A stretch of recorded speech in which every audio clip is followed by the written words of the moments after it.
Am I too dark? Nah, you're fine, and we're live. You good? We're live. We are Okay, live, cool. ladies and gentlemen. What's good, everybody? What's going on, family? What's going on, peoples? Welcome, everybody. Welcome to the Shoot Your Shot podcast, episode 3. Episode 3. We got to keep that in mind. Episode 3, NBA playoff edition. And Yeah. we're live. I'm your host, Joe, co-host Vic, co-host, moderator, Joseph. We All here. right, Joseph, take it away.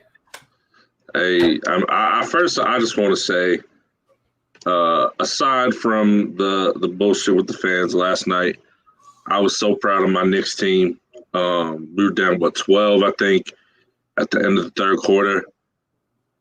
You know, I think it's safe to say Knicks teams in the past would have folded and been the fuck up out of there. We fought hard. We beat them bitch ass Atlanta Hawks and 1-1. I'm happy right now. Game 1, I wasn't surprised by the outcome. I mean that what was it, 15,000 fans. These dudes ain't played in front of anybody in a long time. They weren't really ready to go like they should have been. But you know, I'll take 1-1 coming into Atlanta, and we'll see what happens. I still got us going. I think we win in 6. 6. So Yeah. you feel good, although you are getting below mediocre efforts from Randall and Barrett. I won't say it's below effort or the effort's there. They're just not hitting shots. They playing hard, which to me is all the optimism I need. You telling me my 2 best players haven't yet played a good or great game, and we barely lost game 1 and came out and whooped their ass game 2 in the fourth quarter. That to me is promising. I mean, but that could be said for the same thing for Atlanta because Collins and Capella play like pure trash, and we know that's not going to happen. 0 points combined. Well, 4 points combined for the 2, for Capella and Collins. Yeah, but Capella and Collins together ain't as good as Julius Randle, so I'm not worried about them.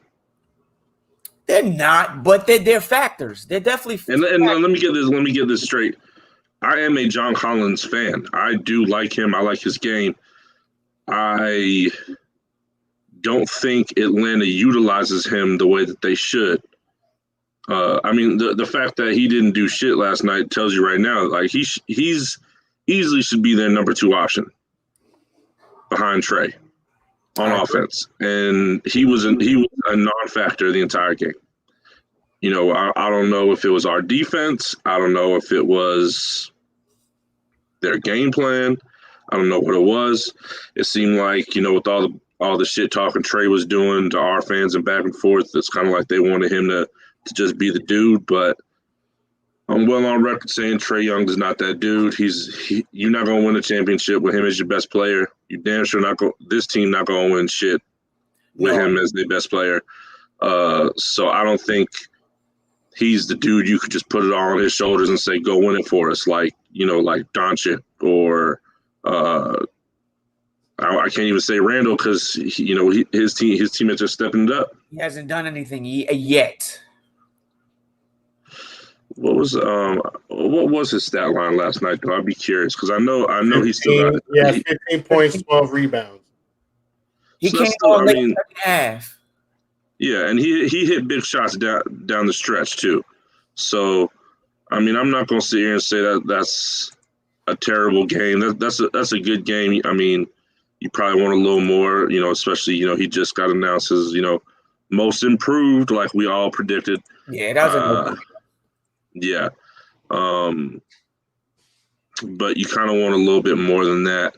I think I won't even say I think Atlanta's biggest mistake, I don't know if you want to call it a mistake, is letting old boy wasn't it DeAndre Hunter take the last like 5 shots. He couldn't hit nothing at all. Nope. Like, stop shooting and just drop to the paint. Like, that got to register in your brain at some point. I mean, he was wide open. You know, those weren't contested threes, those two that he missed. But I agree. Take to the basket. Like, try to draw a foul at least. Oh, they wasn't contested because the defense saw that you're not making them. So it makes no sense to contest them if you're just going to miss wide open jump shots. So that's the thing that people don't understand about our defense is, you know, they say, oh, you know, I think one of the stats is we have the best percentage of players missing open shots. But that's because our defense dictates who's taking those shots. So those dudes are missing those open shots because those are the dudes we want to take those shots in most cases. right. And I think that was genius by Thibodeau to say, all right, Trey not going to beat us again, not down the stretch. We're going to let somebody else beat us. And that's where I think John Collins needed to step up and be like, okay, like Julius Randle stepped up in the fourth quarter. John Collins needed to say, okay, I haven't had a good game so far, but it's one quarter, and I need to step up. They're not going to let Trey do it. This is where I need to come in, not a 2-year dude who hasn't even played a full season. That was their biggest mistake. Well, I think the main factors is Gallinari and Bogdanovich. The Hawks need good games out of them. They need great games out of both of them. Well, I wouldn't say great games because offensively they do. Yeah, I mean, you don't need 110, 120 points to win. But you do need consistent scoring. You don't need to blow the scoring out of the water. You just need to shoot close to 50%, if not over 50%, and you got to get efficient buckets. And I think if Gallinari can chip in for 15 to 20 and Bogdanovich scores his 20, then the Hawks with Trey's 30 is in good shape. You know what I'm saying? Gallinari had 6 points last night, and Bogdanovich had 18. Yeah, Bogdanovich had 18. How much the Hawks lost by? 9. So if Gallinari scores 18, the Hawks win by 3. Yeah, and I will say I've been a fan of Bogdanovich since he was in Sacramento, rotting away all those years. But I give him credit because when RJ dunked on his ass game 1, he could have shrunk and been done with the rest of this season series. But he stepped up and he played well. I believe he hit a 3 right after that. I'm pretty sure he's been dunked on numerous times, and coming from where he comes from, getting dunked on isn't an issue. I thought the Knicks winning actually came down to the horrible coaching of Atlanta down the stretch. Because you see the Knicks fight back, and now they took this lead, and you still had Trae Young on the bench in the fourth quarter. The minute the Knicks was catching on fire, you might as well say, you got to call a timeout and put your star back in the game. Yeah. I don't care if you're tired. Get back. We need you. We need you. You see what Tibbs did start the third quarter. Alfred Payton had to sit the fuck down. He's starting to become a big liability for the Knicks, and it's starting to show. Payton, Alfred Payton, because it's not only his defense, it's his offense. He can't really give you nothing on offense, and he has no offense, right? But see, like some players are on the court for defense, so it's like I could get that you can't give me offense, but you here to play some defense. And once you can't stop or play any defense anymore, now it becomes, what are you here for? Why are you on the court at all? So it's like he's just becoming one of the biggest liabilities. And if I was Thibodeau, I would say for game 3, I'm going to start Derrick Rose. And quickly is going to get a lot of minutes backing him up coming off the bench. Split it between the two. Yeah, but Payton is gonna have to take a back seat. I agree. Payton needs to sit down. I don't agree that Derrick Rose should start. Basically, Payton, all he's doing is a placeholder. He's just playing those 5-6 minutes in the first and the third, so Derrick Rose won't have to play the full game. I think we need to start. But I think what we need to do to set a tone early is start Nick Talina. He's a defensive mind. He plays defense. Offense, he ain't it. But at least he's going to play defense. He's going to play hard. And it's D Rose not going to have to play the whole game. Because if D Rose start, he don't have to play damn near the whole game. Yeah, but see, this is what I'm saying. If you start Derrick Rose, now you got Quickly coming in after him. And Derrick Rose is not going to sit there and let Trae Young just straight abuse him. No. And Quickly is not going to let Trae Young abuse him. And even if Trae Young is getting off on offense, Quickly can give you the offense to keep up as well. Now that the playoff is here, it's time that you start to shrink that roster and give these guys more minutes. You know what I'm saying? So I look at it like the 6-7 minutes you given to Frank and the 6-7 minutes you giving to Peyton, you just split that between Rose and Quickly. You let Rose get 30, close to 30, and you let Quickly get the rest of it. You know what I'm saying? Like, I don't know, man. I think you need some offense. You need something going. You need someone that's going to get to the bucket. You need someone that's going to hit that three. And the way Rose has been looking, he's pretty much the answer. And you got Quickly sitting on the bench like, this is my time to shine. That kid want to go out there and play, so you give him those minutes, man. D Rose played 38 minutes last night, the most of any player. Yeah, that was a lot. And you don't want to break him down. So what you do is you start him, because the reason why he's getting all these minutes is because he's coming off the bench and you're down. You're down 12. You're down 13. You're down 11. You're down 10. So you need him to stay out there to keep him in the game. But if he in there for jump, you're not losing by 10 no more. You're not losing by 12. He's keeping you close, and Quickly could do the same thing. I think it could be either or. Either you start Rose and let Quickly come in right after, or you start Quickly and let Rose come in. But I agree. You got to split between the two. I think it's time for you to say, you know what, at this moment in time, Peyton is not the answer. And Frank, if Frank is a defensive mind, he didn't have that under him in that game, in that first game. So I don't know. Yeah, but that's that.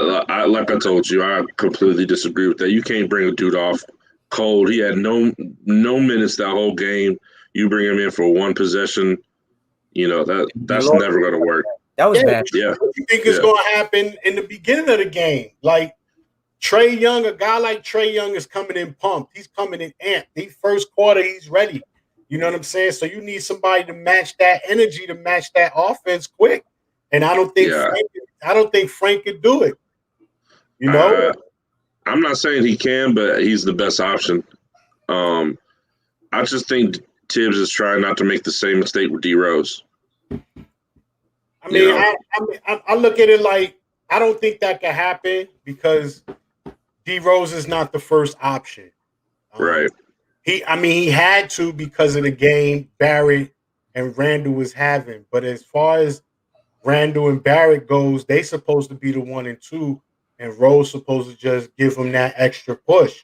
And I just think with them three on the floor, with Rose, Barrett, and Randall on the floor, now it opens things up a little more. You know what I'm saying? Now you really don't know who to guard. You really don't know who to double. Because the way especially if Bullock is hitting those threes. Right. So now you got Rose, and now if Rose is doing what he normally does, you as a defender is like, well, damn, do I double this guy and leave Randall or Barrett or Bullock open, or do I just stick to these one-on-one matchups?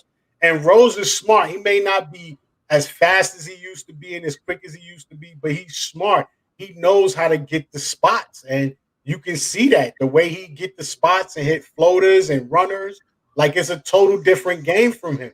He's not looking to run right past you or cross you up and get to the rim. He's looking to get to a spot, put it up, and put it in. So I think they should start him at least one game just to see, or start Quickly for one game just to see, because they're not gonna win with Peyton coming in the first quarter, because that's where they losing.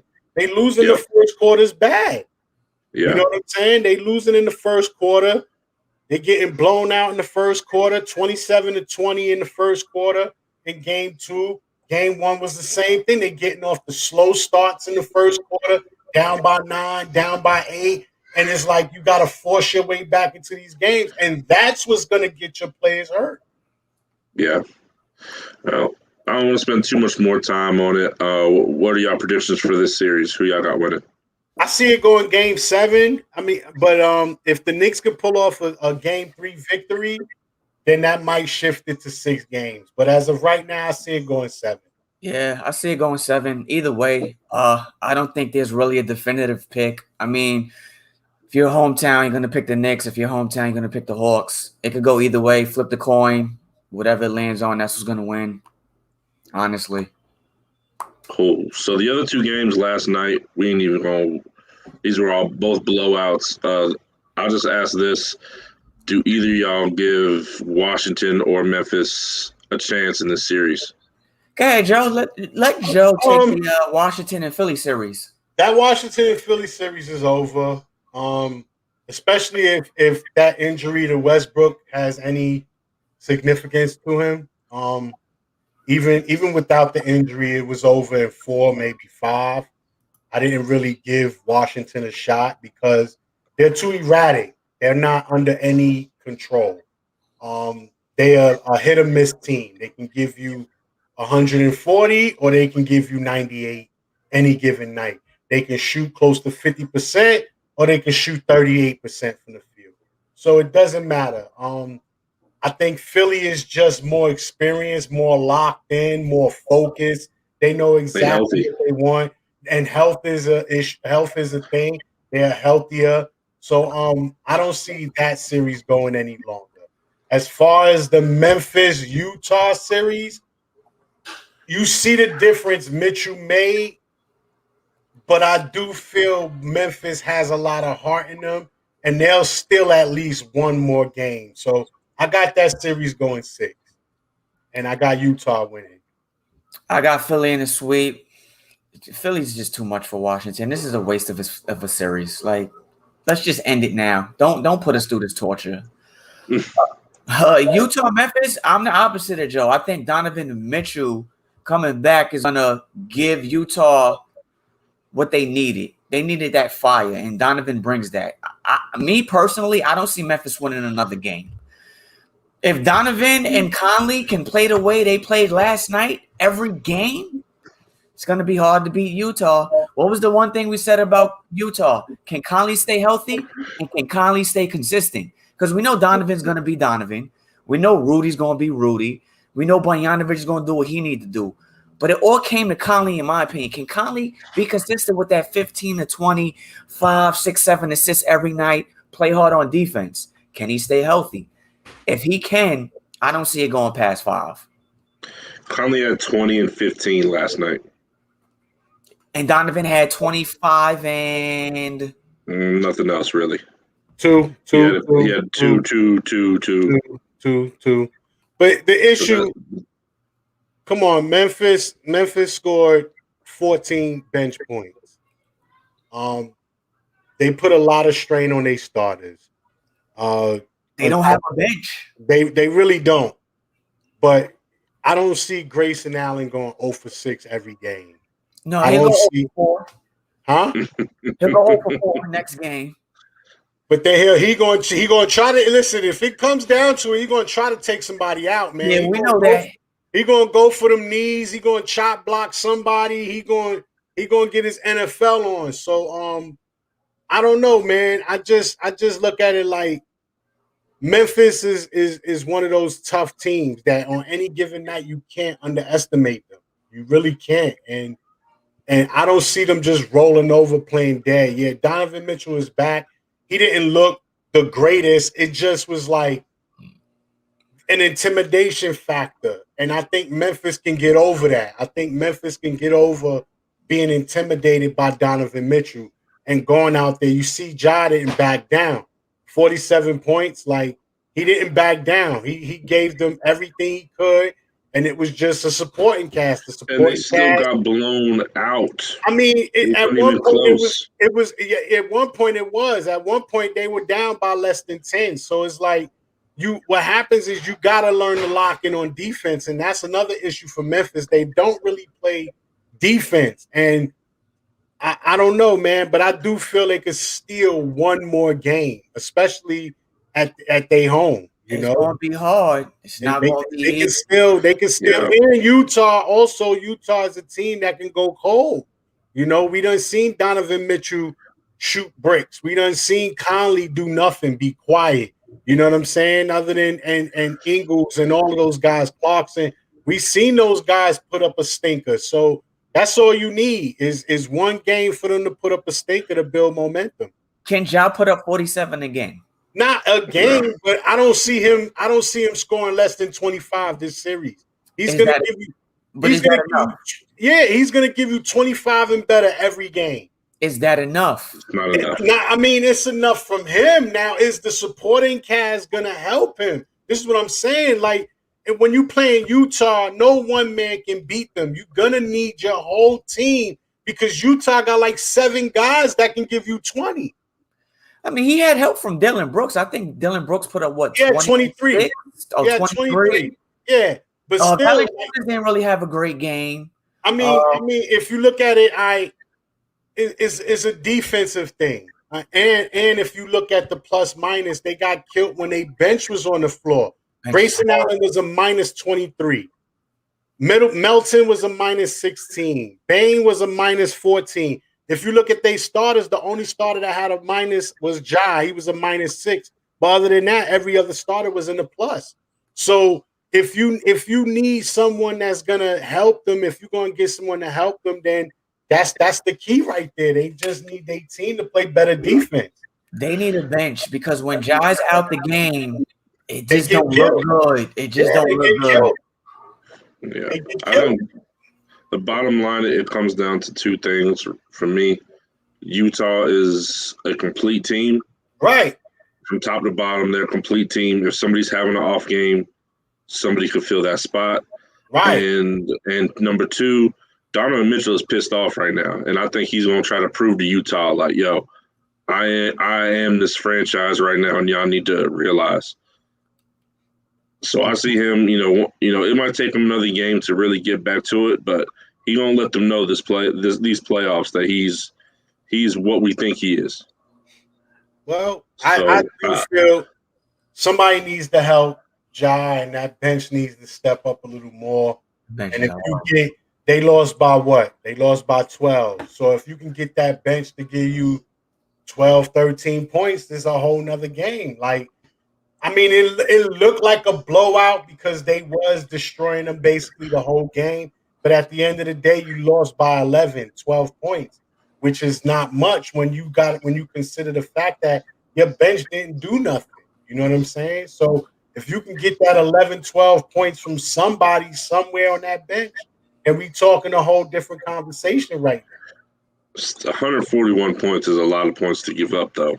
I understand that, but you also looking at you gave up 141, but you scored 129. So it ain't like Utah defense was locked in. They wasn't playing defense either. So you could again, I attribute it to the bench play, and some significant factor to the defense because although they gave up 141 points, it was the shooting. Utah shot crazy. You know what I'm saying? They shot 54% from the field. So we all got Utah. You got Utah in 6. Me and Vic got Utah in 5. Yep. Philly in 4. Yeah, I got Philly with the sweep. Philly with the sweep. So tonight we got the Bucks and the Heat. Bucks up 2-0. Suns and Lakers 1-1. Nuggets Blazers 1-1. Let's start with the Bucks and the Heat. Who y'all got winning how many games? This might be a sweep, honestly. Miami is like Jekyll and Hyde. You just don't know what team you're gonna get. You really don't. I'm calling sweep.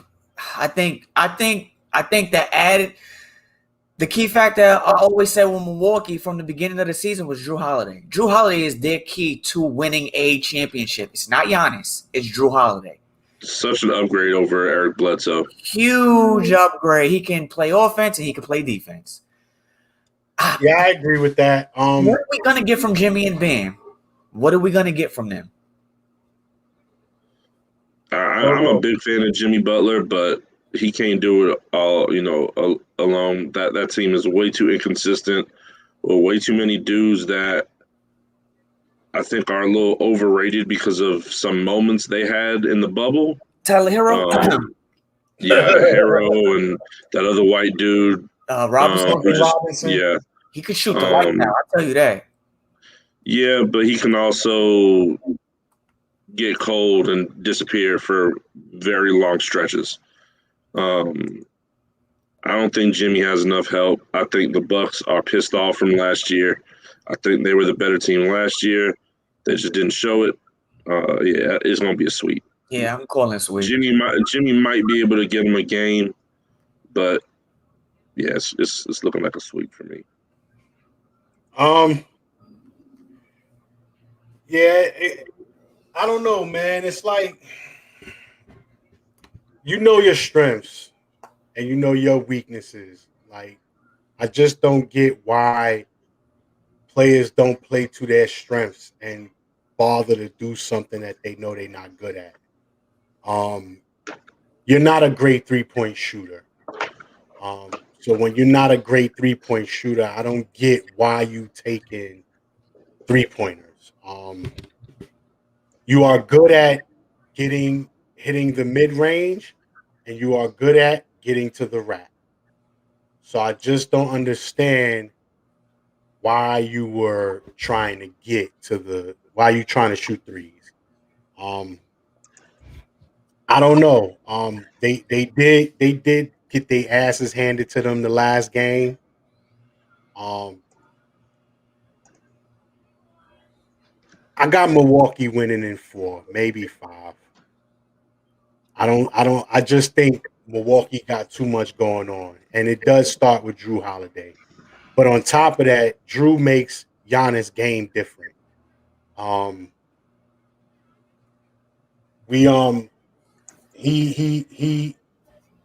He changes Giannis' game. Giannis don't have to force his way to the rim now. Giannis can play off the ball. Giannis can run around and move around and let Jrue control more of the offense. He can run through screens now. Jrue can break down the defense and dish it to Giannis. It's kind of like having an athletic Gobert. Like, he's not just, like Giannis can do a lot more than Rudy. But when you have a guy like Jrue running the offense, running the point guard, now you can really roam and like that just opens things up for Milwaukee. He's just a key, and I think Miami is just a little too slow. They are a few steps too slow for Milwaukee in just about every position. Jimmy is a brute. He's a strong guy, but he's not a fast guy. Jrue Holiday is a lot faster than what he looks. He moves a lot quicker than what he looks. So I don't think Miami has a guard that can keep up with him.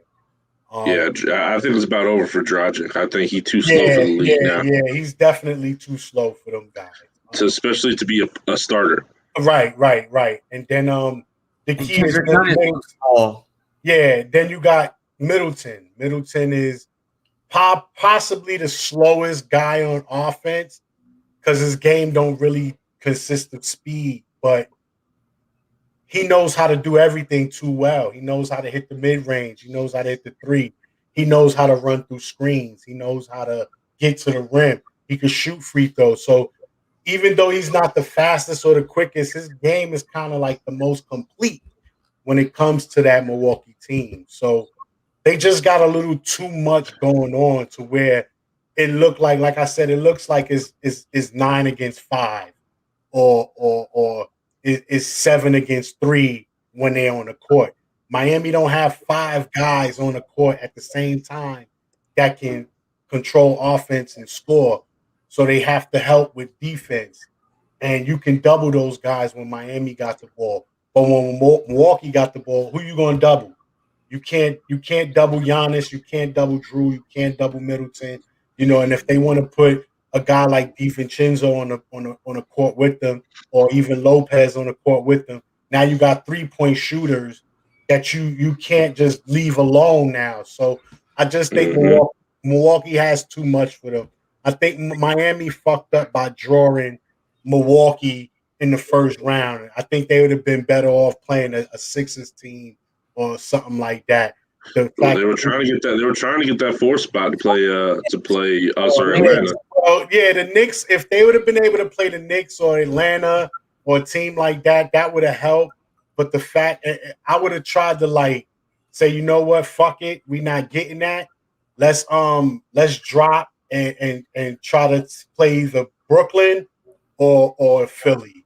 I think they would have been had a better chance playing Philly, because although Philly has multiple stars, they're not as quick or as fast as Milwaukee is. Milwaukee is just a lot faster. All right, so let's move on to the second game tonight.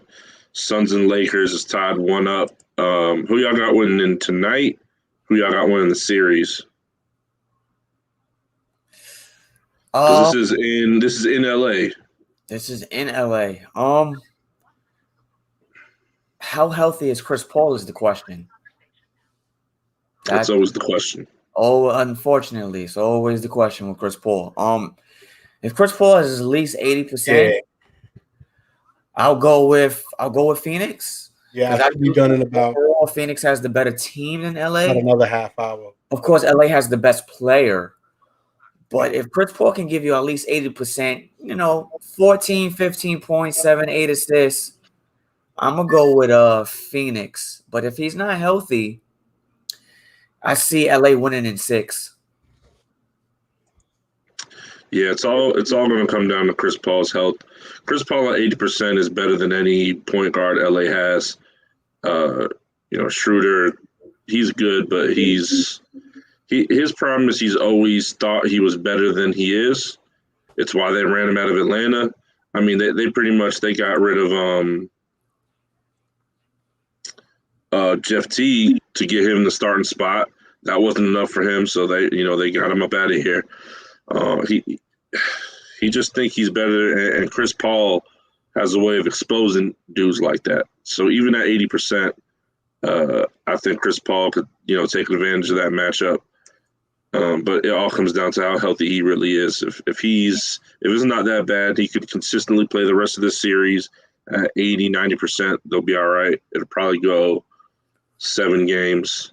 But if he's not healthy, it's over. They won't win another game if he's not healthy. Yeah, I agree. It all depends on Chris Paul's health. And like I said, he always picked the worst times to get hurt. You should have got this shit over 2 months ago, 3 months ago, and I'd rather you miss 2-3 weeks during the season than miss this time now. He did this a couple of years ago in Houston when they had Golden State on the ropes, and he just so happened to go down. He's done it with his tenure as a Clipper, and now he's in Phoenix, and it's like it just seems so freakish. I looked at the play numerous times and still don't know what the fuck happened. I didn't see nothing.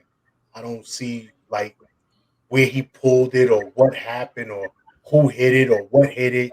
I couldn't see nothing. So I don't know. Is he faking? I hope not. It would be a bitch for you to get here and do this and fake now. I would be really pissed off. But yeah, it all depends on his health. And if he is 80% to 90%, then they can steal another game or two. If not, then they're gonna go down because it's an intimidation factor, for you to go out there without Chris Paul and look at LeBron and look at Davis.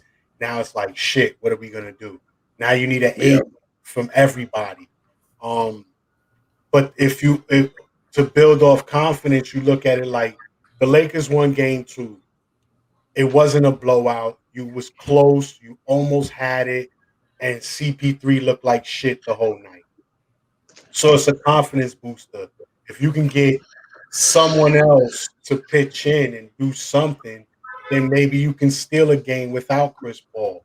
But it's who's going to do that, I don't know. You look at that Phoenix team, and it's like you don't know who's going to do it. So I think Chris Paul brings a lot, not just controlling the offense and not maintaining defense, but also a mentality of we're not backing down. We're not afraid of you guys. He brings heart, he brings that to the team. So if they can try to like pull a Willis Reed where they get him to play, you ain't got to do shit. Just be on the court, keep us under some sort of control, and give us the heart that we need to pull the victory through. Then maybe that'll work. But I don't know. We got to see. Tonight will tell. Tonight is game. Tonight will be a big game. Yeah. I got the Lakers close and another close one tonight. And if they win it tonight, I got them winning the series in 6. Cool. So I just want to remind everybody you're listening to Shoot Your Shot, the podcast. We're talking NBA playoffs. And we're going to get into the third game tonight, which is kind of been one of the more surprising series so far. The Nuggets versus the Blazers.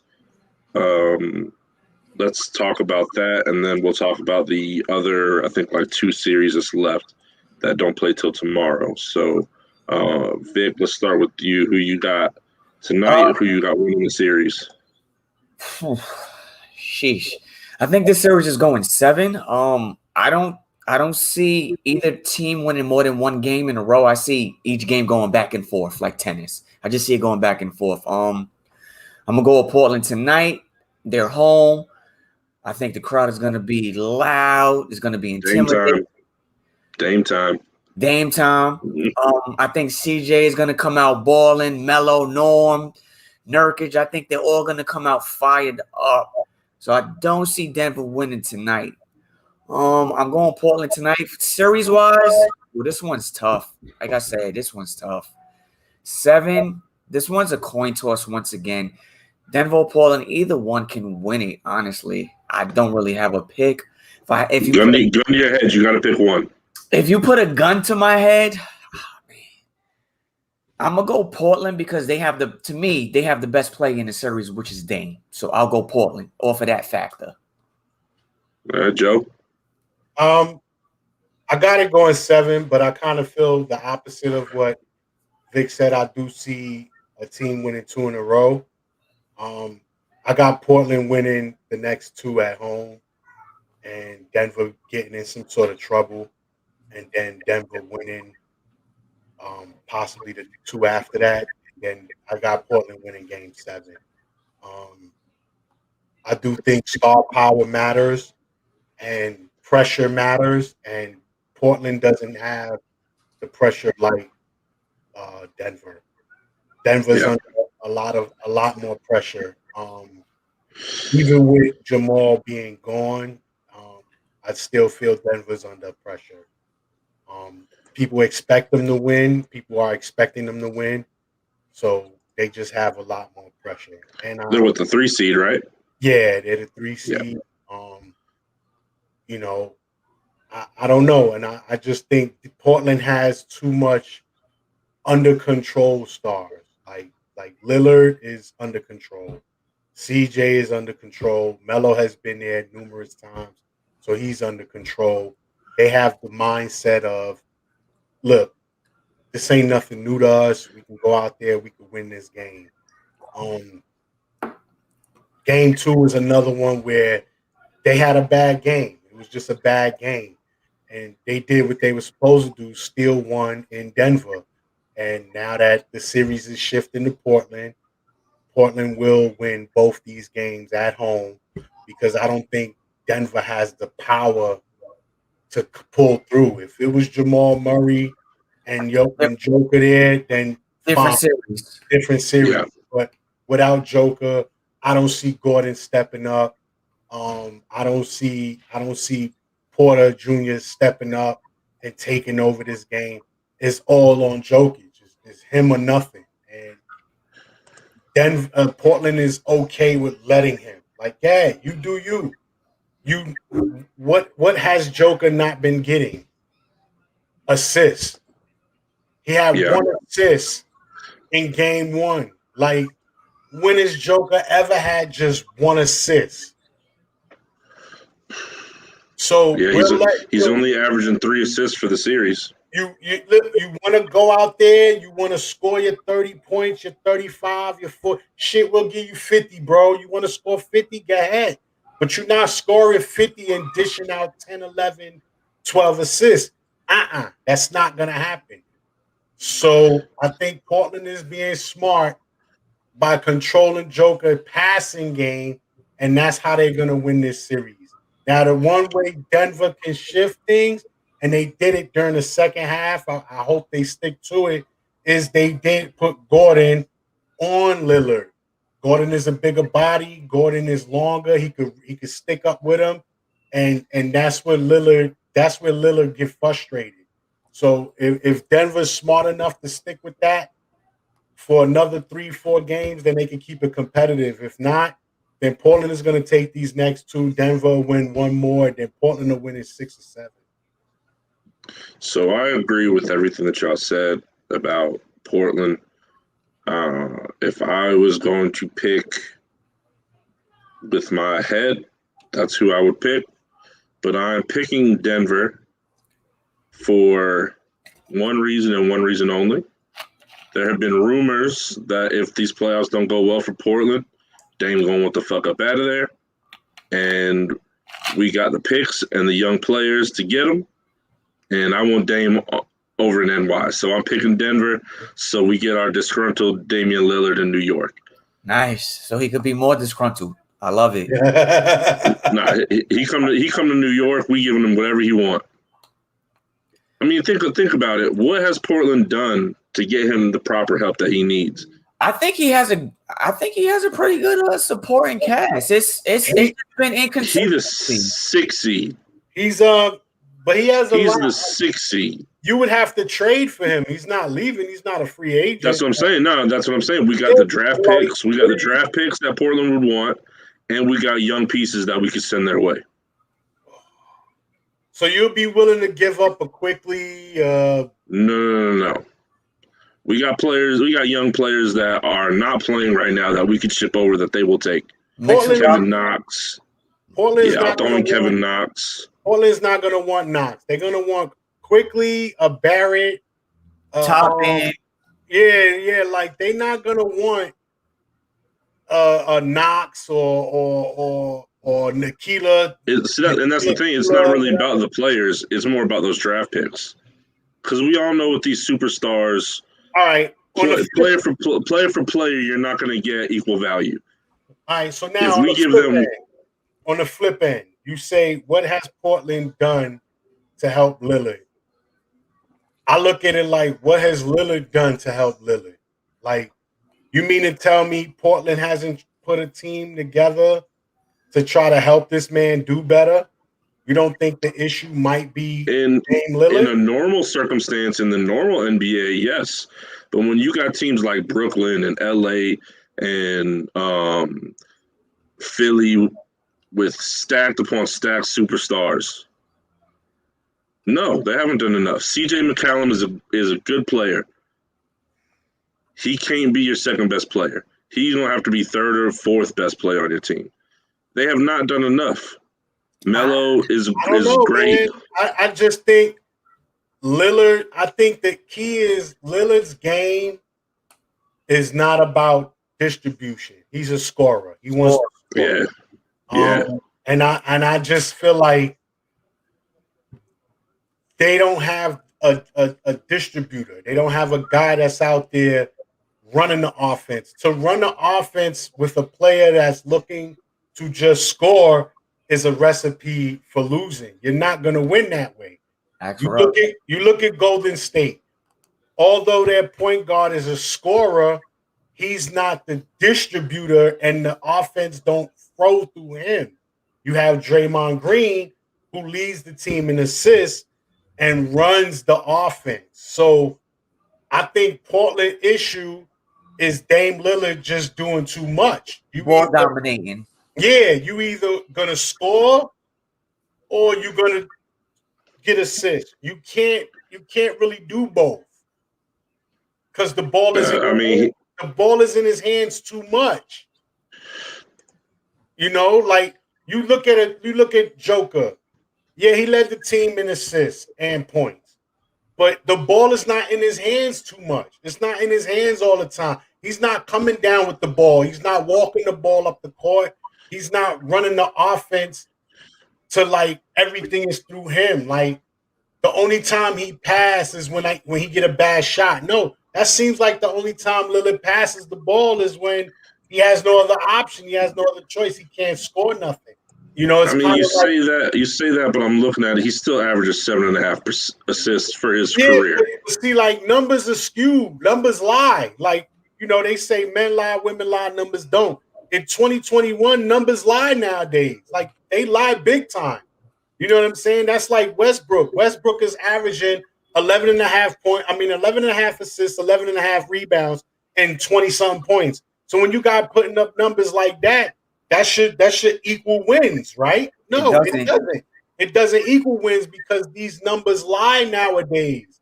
You can't just automatically look at an assist number and be like, well, he's averaging 7-8 assists. It's all inflation. That's good, right? You know, everything is inflated. So now you dig deeper. When is he getting these assists? How much time is on the shot clock when these assists are being dished out? Are these fourth quarter assists? How many fourth quarter assists is he averaging? How many assists during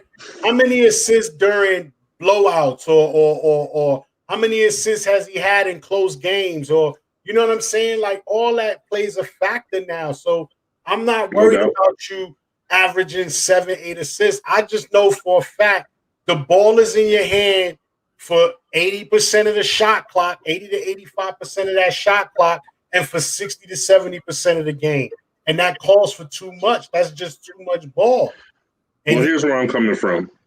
Like we talked about at the beginning of the show. My starting point guard is Elfrid Payton. I get it. You tell me that there's a superstar point guard available. What I'm saying that's what I'm going after. What I'm saying is you got Elfrid Payton, right, as your point guard. Who's your star right now? So if you get a guy like Lillard, is Randle continuing to be that man? No, you really think with Lillard, Randle is still going to average 25 points a game? No, he's not. That's going to drop back down to 18, 19 because the ball is not going to be able to be in his hand the way it used to be. It's going to be in Lillard's hand. Like, yeah, you're going to get some excitement. You're going to get some seats filled up at the Garden, and you're going to get some game time and some hype shit. But I just don't think he's a recipe for winning. Now, if you want to win, if you're thinking about winning and you need a point guard that's going to get you to the next level, I mean, y'all passed him up already, but the answer would have been Chris Paul. You know what I'm saying? He passed up on us. No, they said after a while the Knicks didn't want him because everybody was saying he making $40 million, this and that. That is a lot of money. It is, but look at what he's done. He's a winner without winning. You know what I'm saying? Like, yeah, he hasn't won the title, but he makes every team vastly improve. He makes them improve off the bat. So, you know what I'm saying? I don't know. I wouldn't put all my eggs in Lillard's basket. That's all. I mean, if you got a chance to grab him, I would say, you take that chance.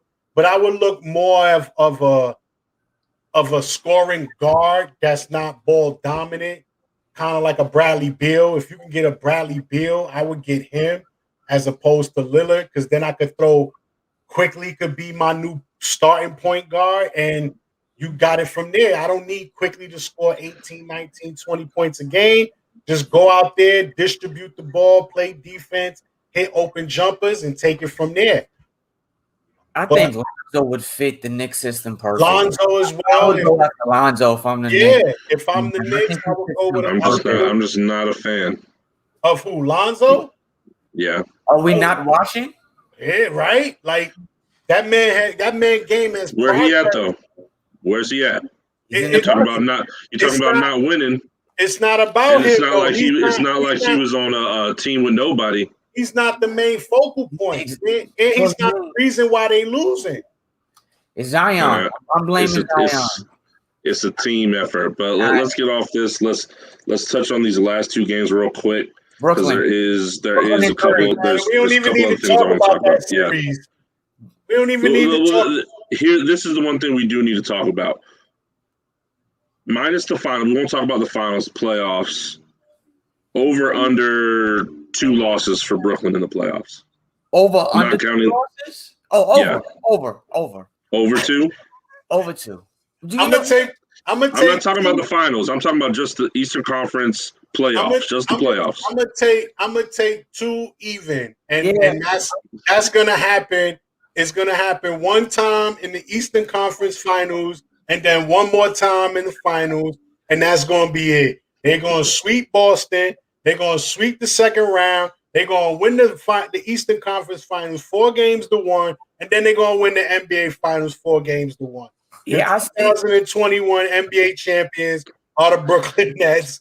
Ain't nobody stopping them. What? Oh man, what makes Brooklyn so hard to beat?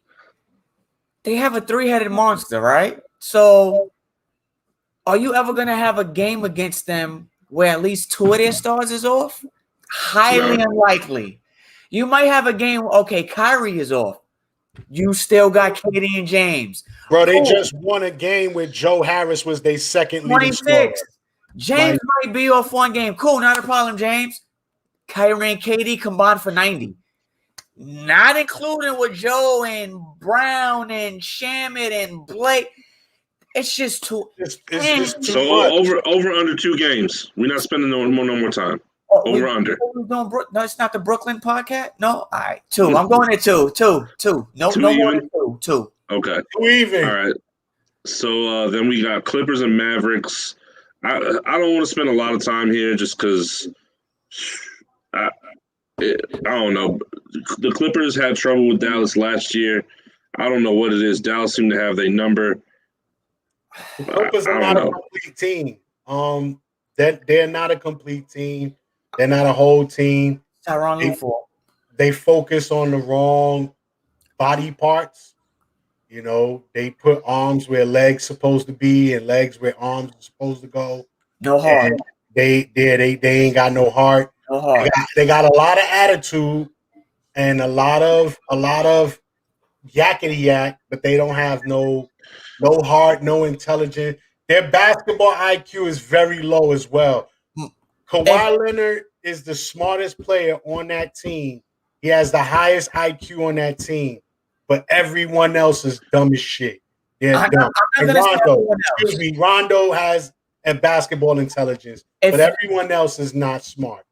If the Clippers want to turn this series around and win it, kick Patrick Beverly out the fucking arena. You're not allowed. I agree. You have to start Rondo. This is a no-brainer. I don't understand what Tyronn Lue is. Lou, I'm looking at the camera at you right now. What the fuck are you doing out there as a coach?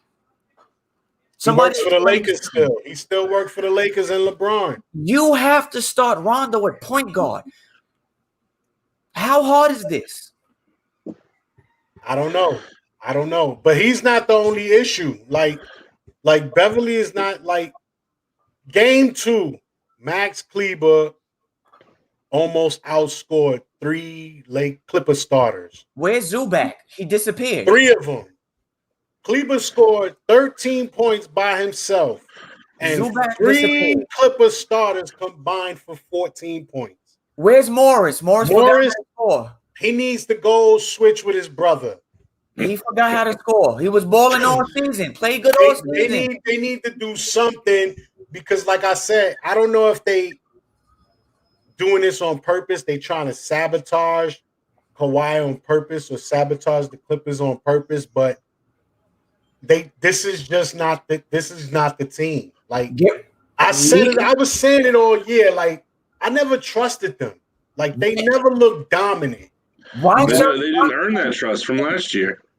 Right. And they just didn't look dominant this whole season. Like even when they went on 7-game win streaks, it was like I don't believe them. Like no consistency. No consistency. The defense is like up and down, is iffy. They have no lockdown defense. What defense? They don't have nothing, no lockdown defense. They don't have like I don't know. And like you getting just enough from Kawhi and George. Listen, I understand you can't stop Luka. Luka gonna do whatever 35. Why are you allowing Tim Hardaway to score 28? Not saying he's a bad player. Tim Hardaway's a solid player. He's playing for that contract. 28? Yeah, that's true. He probably want that contract. He coming back to the Knicks. The Knicks are gonna give him 30. We can't do it. Not a third time. They're gonna give him 30. The Knicks are gonna give him 30. Don't play Patrick Beverly at all next game. Split the time between Rondo and Reggie Jackson. Give Ibaka more playing time, not just 6 minutes. Give Ibaka more playing time. Zubac, you got to be more aggressive. You know how to rebound. Act like it. You know how to score in the basket, in the paint. Act like it. Morris, find your mid-range game again. It just disappeared? What are you doing? I don't know, man. So here's one thing that the Clippers needed. The one thing that they would have to do to maybe have a chance, they need to reverse that trade and get Lou Will back because he was the heart of that squad. He was the only one that could get you a bucket whenever you needed it. Yeah, I think that trade hurt. That was a terrible trade. Yeah. Rondo ain't having no impact on them whatsoever. Well, they're not playing Rondo. They're not playing him. I think then they shouldn't have traded for him. I would have. I mean, I get the trade, but they traded the wrong guy. I would have got rid of Beverly for Rondo. I wouldn't have got rid of Lou Williams for Rondo. Because Rondo and Beverly are the same player, except Beverly's not nearly as smart. Right, his IQ. They play the same way, and offensively, he don't have that little, the little bullshit, little two steps that Rondo has. I don't know that whole. That was a terrible trade. I think they have no chemistry. Nope, that's another thing they have. They don't have. I will never put my faith in a squad that has Paul George on it. Oof. In the playoffs. He had the first 2 games. He hasn't played bad, but it's like. He played kind of bad game 1. He woke up late and was able to redeem himself, but it was too late. Good. Game 2, he played decent. He played good. It's like you still need more. It's like you still want more from him. Yeah, you do. You know what it is? Yeah, you're getting outscored. You're getting outplayed. You're getting out hustled. So again, we go back to the empty calorie numbers. We go back to numbers lie. Yeah, you scored 28, but you're giving up 28. You're giving up 30. You're letting guys bust your ass that shouldn't be busting your ass. And that's the thing right there. He's billed as one of the best two-way players in the league. And he's not. He's not. He had a plus minus of minus 18. So what are you doing? He hasn't been a good two-way in a couple of years now. It's been a long time. And the same, I could say the same for Kawhi. And I knew his defense would drop once they started asking him to score more. It's not easy to do both. But it's like when you got them two on the same team, you shouldn't be giving up 140. You shouldn't be letting opposing guards score 30 with ease or 40 with ease. Like, it shouldn't be this easy. Luka's out there like he's in the gym, like nobody's guarding him. Like this is easy. This is the easiest shit. All layups. It's all just layups. Yeah, like it's all layups. And it's not. His 3-pointers are like layups. Like, it's all easy. I ain't got to sweat. I ain't got to break a sweat. He's looking like he can go from the game to a prom without going to shower and get dressed. Like, everything is still nice and neat. While these guys on the Clippers are looking sweated out, dirty, and dogged out after playing the Mavericks. You letting Hardaway score 20-plus points a game. You letting Porzingis go out there and score 20 points a game. Like, it's just out there it has to end somewhere. Like I said, with the way Portland is doing to Denver, you want to score, you can score. You're not going to be having everyone score on us. And Dallas, the Clippers need to do that with Dallas.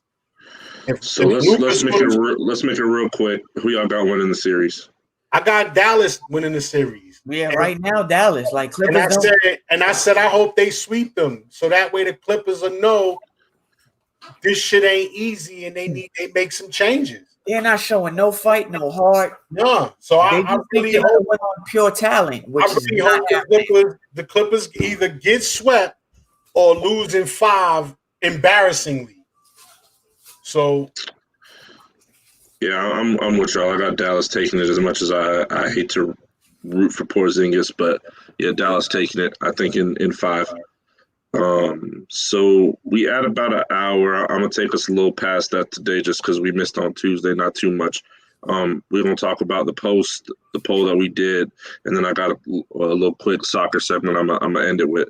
So I asked on the group, if y'all haven't joined the group yet, the Shoot Your Shot podcast and sports group, join us on there.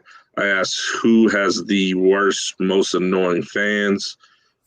The choices were LeBron, the Cowboys, Beyonce, NY teams, Yankees, Jets, Knicks. Shout out to Uncle Tommy.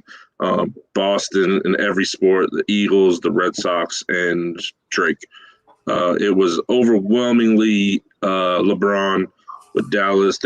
He had 22 votes. The Cowboys had 12, and then everything after that was just here and there. So the top 2 most annoying fan bases are LeBron James fans and Dallas Cowboys fans. I think maybe some of the events from last night might have changed that. I mean, how could I have known that I post this that morning and then this shit happened that night? That's kind of crazy. But what do y'all feel about that? Do y'all agree with these results? And do you think the events from last night's games changed this at all? Nah. I mean, the Knicks fans, I expected that from them. They are the most arrogant fans. I wouldn't say annoying, because they know when they are defeated and they know when they ain't shit. That's one thing Knicks fans can admit, is when they ain't shit, they like, fuck it. We not shit this year. We gonna go in the back and hide and stay quiet.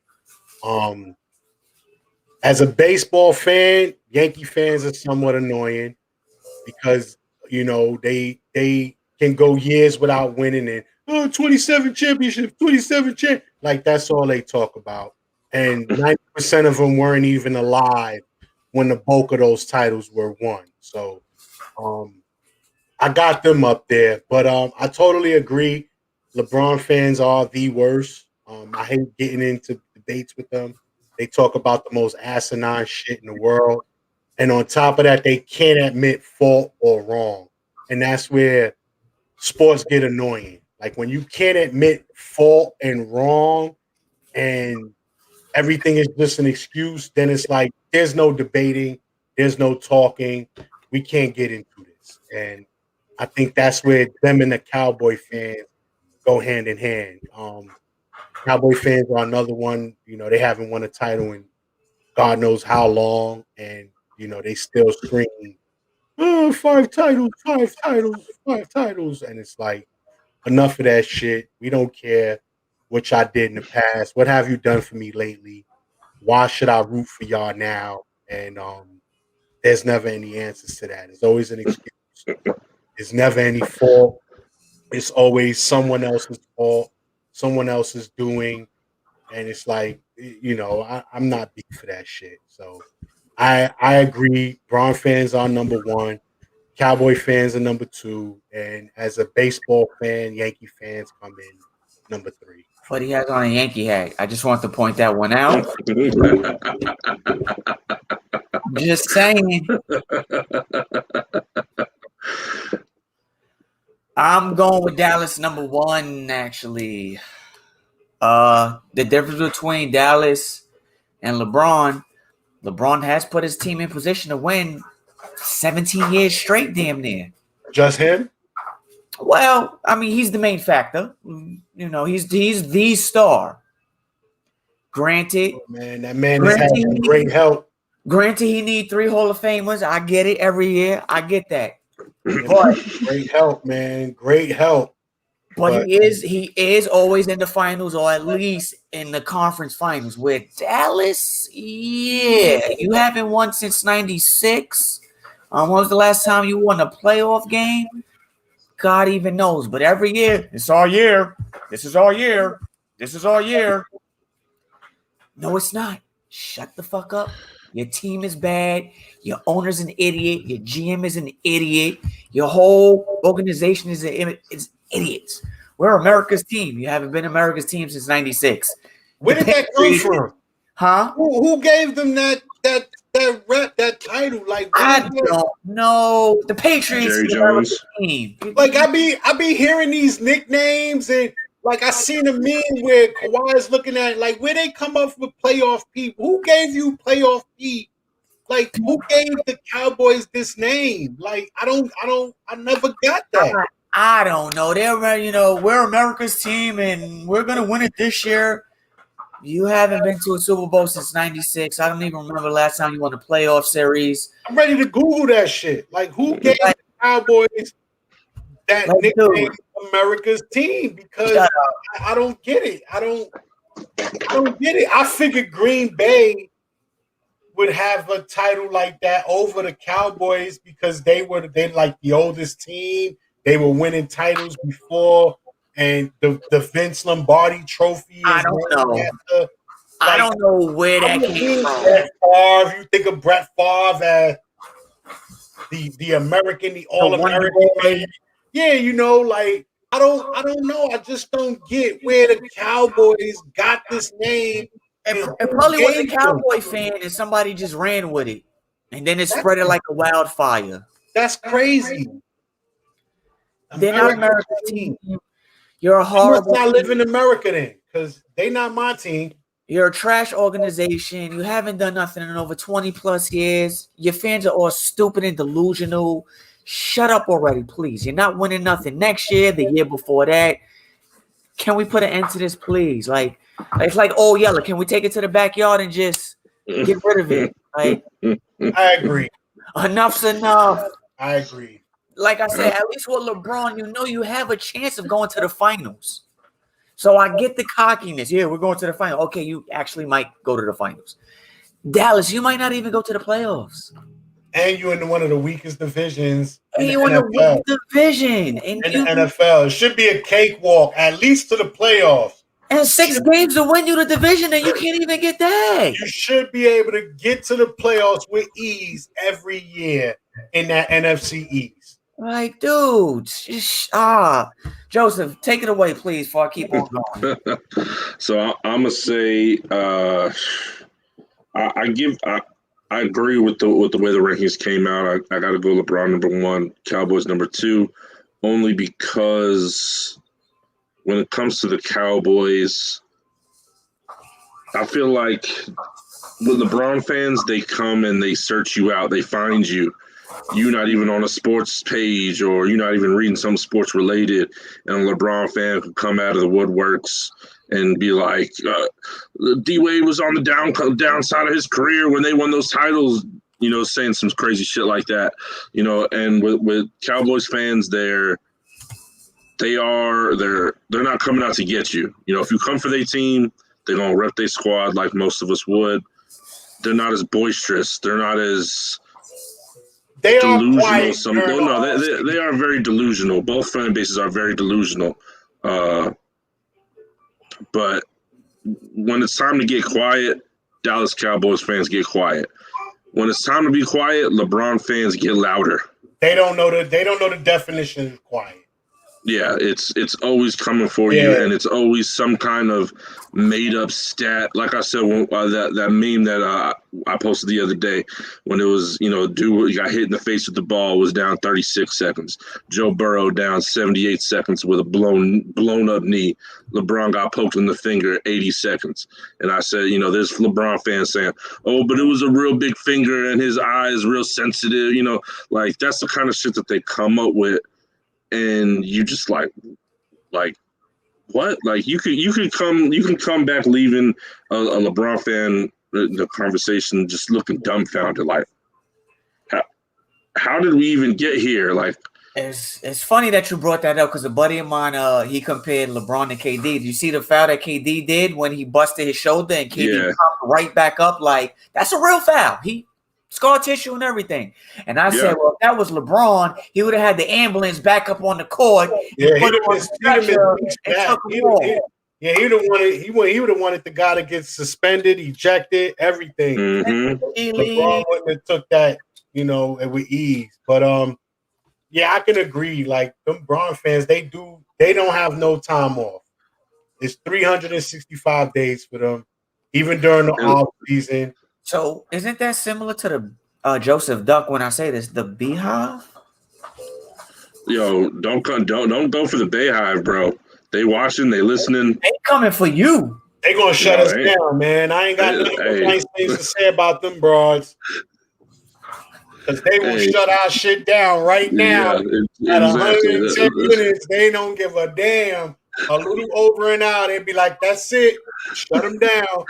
They're gonna push the button and it's over for us. I ain't got nothing bad to say about them, even though they are annoying. And I know a few of them personally, and I ain't gonna front. A couple of years ago, one of them embarrassed the shit out of me. Like I'm talking, we were walking downtown Brooklyn, and she just out of nowhere just started embarrassing. Like, I ain't with this broad. Like, nah. It's because they have one thing, they have no filter.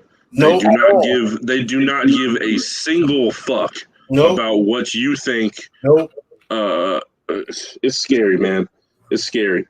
But yeah, I want to end on one quick thing. I know we told y'all I was gonna talk a little soccer. I'm gonna make sure that y'all are aware as well. This Saturday, 3:00, the Champions League final. 3:00 Eastern Time, Champions League final. We got Chelsea, who is my squad, versus Man City, who is the Premier League champions. This is this is my Super Bowl. This is what they all play for, the Champions League. I don't know if y'all know how that works, but a quick little summary. Basically, the top 4 teams from all of the biggest leagues in the world. So you're talking the English Premier League, La Liga, France, Italy, Spain. So the top 4 teams from all those leagues, they play in the Champions League, and basically they play each other till you get down to 2. And Chelsea, my squad, was not supposed to be there. We are huge underdogs, but we have already beaten Man City twice this year in very convincing fashion. I think that we're going to pull it off, so make sure y'all watch. Again, 3:00. It should be on TV. If it's not, I think the Champions League is on that Paramount Plus app. If you don't got a subscription, get it. Whatever the fuck you got to do, subscribe. Watch it. Is going to be an entertaining game at the least. I am going to call, and this is one of those games. I know a lot of people are like, oh, soccer, there's ties. There will be no tie. If it's tied at the end of regulation, it will go into overtime. If it's tied at overtime, we will go into a penalty shootout. So there will be a clear-cut winner. So you don't have any of that shit to complain about. Watch this game. It'll be a good way, a good introductory game to see how real soccer, real football is played around the world. Because I know a lot of us, especially Americans, we watch mostly MLS because that's all, we really have access to. And these dudes are on a whole nother level. So hopefully y'all can check it out. I'm going to make sure y'all too check it out because I will be quizzing y'all on the next show to see. I will be looking after I get off work. Well, I'm going to say good luck. Hopefully your squad pulls it through and they bring the title home. And we got an American on the squad, Christian Pulisic, probably already the greatest American football player just based off what he's done the past 2 years in the Premier League. There's been no American football player that has played in another country that has had the impact that he has. So, that's even more of a reason to watch because you got somebody you can root for. And he should start, so. Sound good to me. All right. Well, again, good luck. Hope they pull through. Not going to make any promises because Saturday is a work day for me. Same. I'll try to catch highlights at least. Yeah, I'll look at some highlights and read over some stats and get as much knowledge as I can on the game. Just don't ask me no players' names and where they were born because I'm a fail. Give you that. But I could definitely keep track of who scored and, I'm pretty sure they're going to be running around for about 90 minutes without any scores. So, a lot of exercise that day. No doubt. Before we get out of here, I wanted us to touch on one more thing. I don't want us to stay on too long because I know we're already running on time before I believe 7:30 the first game is. Yeah. Yeah. Okay. For those who don't know what happened, we had an incident involving Russell Westbrook and Trae Young. Russell Westbrook had popcorn thrown on him from a fan. Trae Young was spit. Someone spit on Trae Young from a fan. Sorry. How do you guys moving forward? How should the NBA address this issue? I think they address it the only way that they can. You got to ban these dudes. You got to let them never, you ban for life. You never get them back in. I mean, what else can you do to a fan? You can't fine them. You can't, unless they physically assault a player, which spitting on, is borderline right there. You can't arrest them. So I think they did exactly what they could do. You ban them. You never coming back. Peace. Maybe making sure that they could never get NBA League Pass or something ever again. I don't know. I don't know what more they could do. I wouldn't go that far. What you do at your home is what you do at your home. Yeah. But I do feel banning them from the arena is good enough. I mean, in certain situations, like being spat on, if Trae Young wants to file some sort of charges, then he should. Which he said he is not. He said he's not. But he should have that right. Isn't that considered a felony, if I'm not mistaken? I don't know if it is in New York. I don't know if it is in New York, but things might have changed due to COVID and all these things going on with the health and everything. Like being spat on is something really, really disgusting. In that situation, I mean, my heart is like, he should go 5 minutes with Trae Young. Let Trae Young fuck him up for 5 minutes or whatever. I totally agree. Because every fan that violates an NBA player, you forget these players are human. They are. But you don't. If an NBA player was to do something to you, they don't. They're done. They're done. But they don't let you fight an NBA player. They punish that NBA player on their own, whether it's suspension or whatever. And I think a lifetime ban is like the equivalent of a suspension, and on top of that, you got to look at it like you as an NBA player, you getting paid millions. I'm not.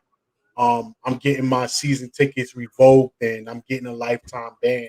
So that kind of might hurt, I agree. But I think being spat on is like far worse than the popcorn thing. That dude should be arrested and some sort of criminal charges should be filed against him. Now, if Trae Young decides not to go forward with it, then fuck it, then it's over. But I feel the punishment is good enough. The lifetime bans and season ticket revokes, and you could just never. And it ain't just a basketball game. You can't come here to see the fucking Rockettes. I don't give a fuck. From the arena, you can't come to the arena at all. We don't give a fuck if it's your son in a school play and the play is here. You are asked out. So that's good enough. I think that's good enough, and I just think they need to do something because this is ridiculous. Like, you as a fan, you should be appreciating the sport no matter what. Like, I don't give a fuck what I'm watching or what I'm seeing. I would never do anything that far. And I've been in baseball games to where I've seen people do shit. And it's like, bruh, come on. Like, you can't be serious and you can't love a sport or a team that much to where you're willing to risk. Things can get serious because some players do have a temper to where it can get out of hand. So it took 5 dudes to hold back Westbrook. 5 grown-ass men. And that's because of look at where Westbrook location was as opposed to the guy's location. Just imagine if they were on the same level or right next to each other. Like, I just think that's ridiculous, man. You as a fan, you there to enjoy the game. Enjoy the game, have your fun, and go home. You want to talk shit. But as far as throwing objects or spitting or trying to get physical, like, come on, man. What you want to be part of another malice in a palace? Like, I don't want to see that. I've been to actually a couple years ago. I went to a Hawks Knicks game here in Atlanta, and I mean I was in courtside, but I was like 2-3 up from courtside, and you know people were saying a lot of shit. That was when Amari was still on the team. Dudes was talking all kinds of shit to Amari. And, words is another thing because they could talk back. Amari was talking back. They was going back and forth. And that's cool. But once you pass that line of talking shit to then anything else past that, you have no right to do that. Man. No good at all. No good at all. And like we said, these NBA players or sports figures in general or anybody, they're automatically at the disadvantage. Because if they respond, they got way more to lose than we do. Yeah, and I feel they should even that out. Like in certain situations, I think an NBA player or athlete should only get suspended, and it shouldn't go past that, because if you physically provoke this person, then I feel they should have all right to defend themselves. And yeah, you trying to uphold the image of the NBA or the baseball or football, whatever sport you're playing, but it's like this person crossed that line. I'm no longer thinking like an athlete now, and I'm like you said, I'm human. I'm a person. Like you disrespected me to the fullest level. So it's like I understand they don't want another situation like they had in Detroit, but you got to look at it like, yo, at that moment in time, the way this person was thinking, I totally justify it. Now, are we going to suspend him for a couple of games and maybe fine him? Cool. But as far as like taking his career away and banning the NBA player for that, I don't think that's right. Nah, not at all. Like I said, ban him, never again. And I will add one more thing. I say take that person and bring him into the locker room. You want to be a tough guy? Now you're going to face everyone that's in that locker room and lock the door. Whatever happens. I wouldn't say everyone, but I would say the person you provoking. I want the whole team to will on this person. Nah, I don't think that's necessary. You're talking about athletes now. That person right. may not make it out alive. I mean, I think honestly, what you're talking about kind of has a lot to do with what happened. When you think about it, this dude spat at Trae Young. I guarantee you that dude not spitting at Serge Ibaka. He not spitting at Jimmy Butler. Right. He spit at Trae Young because he probably thought in his mind, and he might be right, because Trae Young is a little dude that if he trying to come at me head up, I'm gonna fuck him up. You never know. That dude for Westbrook, like you said, he was way up. He only did that because he knew Westbrook wasn't gonna get to him. That's why you let Westbrook get to him, and only Westbrook. So, it's very situational. Lock the door and throw away the key. This the NBA though. It's not the mafia. You grab that guy from the stands. You let him know you're about to be banned. Sit in this room and wait to sign these papers. And before you sign these papers, you let Westbrook walk in that room and be like, "What's up now, brother?" And take it from there. I could almost agree, but it can't be the player. It's got to be like how a music artist or actor would handle it. You let security handle that. Yeah, but nine times that's even worse. Nine times even worse. Security is bigger and stronger. Like exactly, you can't let the players handle that. But I get that because they can't sue the security guard because technically that's the security guard's job. Right. Yeah. Yeah, that's a good idea. Yeah, let the security guard whip all their asses. I'm with that. But you never know, man. Behind closed doors, you never know what happens to these fans that pull some stupid shit like that. Because if you think about it, let's say you're getting chased by the police. The police catch you. They don't just cuff you and that. They give you a little roughing up. You know what I'm saying? So you never know, man. You never know. And you as a fan starting this or provoking this, you really have no story. Like no cop is gonna really listen to you or care. You can't be like, yo, before they kick me out, they beat me up, they hit me, they did.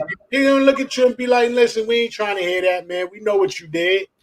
So, but I agree, man. These fans need to cut it out. It's not that serious. It's just let's just cool it out, people. Let's act like our mamas raised us right, or our daddies raised us right, or our grandmothers, whoever.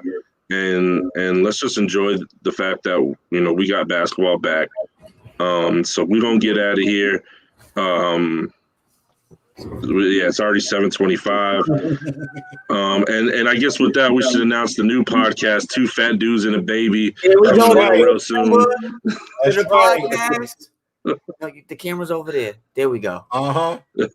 She want to push buttons. She like, fuck the camera. Getting the camera over there now. So we're gonna see y'all real soon. Right. Talking about nap time, the dopest cartoons, and whether or not snacks. The good baby. Two fat dudes and a baby. Just don't let them see the books. No, of course not. Until next time, fellas. Take it easy, y'all. Shoot Your Shot podcast. Tune in Tuesdays, Thursdays, 6 o'clock. Yeah. Peace. Peace.